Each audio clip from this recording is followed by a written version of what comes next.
let this be a multi-subject video. So this is the log that we did the initial cut. Here it is now. Let me get a tape. Okay, I got us a tape here. In the previous video, you saw we hit a piece of fence in this log. And I had to cut off approximately 4 foot, so we're at 8 feet right now in length. And this is cedar. The width looks to be about 6 1/4 inches. The height, just a little over 6 1/4. And you saw that we did that with a chainsaw. And you also watched me brush this off with my hands. We'll talk about the chain and other things as well. But now I'm ready to mill this with the Alaskan mill, which will follow this edge. And while we're at it, let's get down and look at the straightness of this log, or this beam. It's pretty straight. It's pretty good for rural work, as Dick Pranicky would say. To look at some of the things I'm using, this is a Farmer Tech clone saw. It's a 361 clone. Nothing special, nothing fancy, and you notice the sound of it.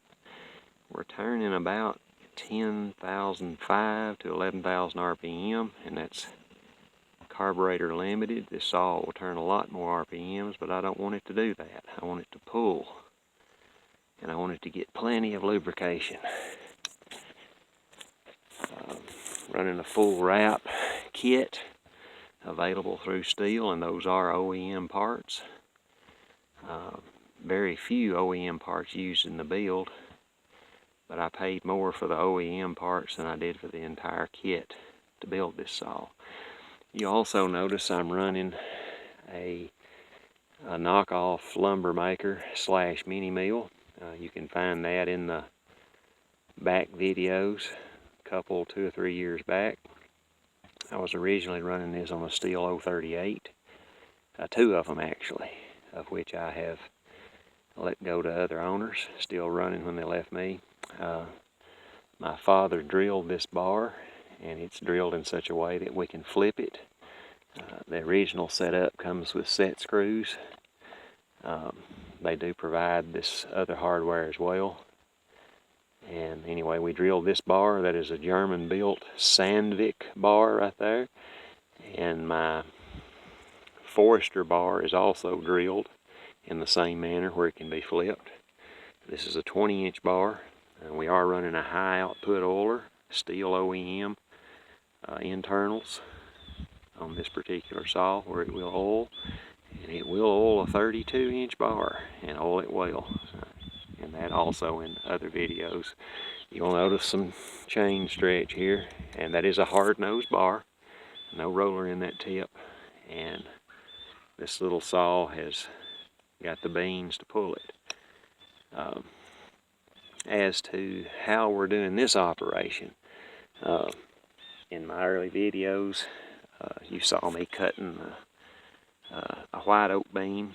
This is a pine 2x6, which I have marked and drilled every 6 inches, and then marked it at the foot increments. This particular piece is 16 feet. I have another 10 that goes on here with a door hinge. I just slip the pin in, and I can saw a board or a log 26 feet long, in which I did that and in building the cabin, if you watch those back videos.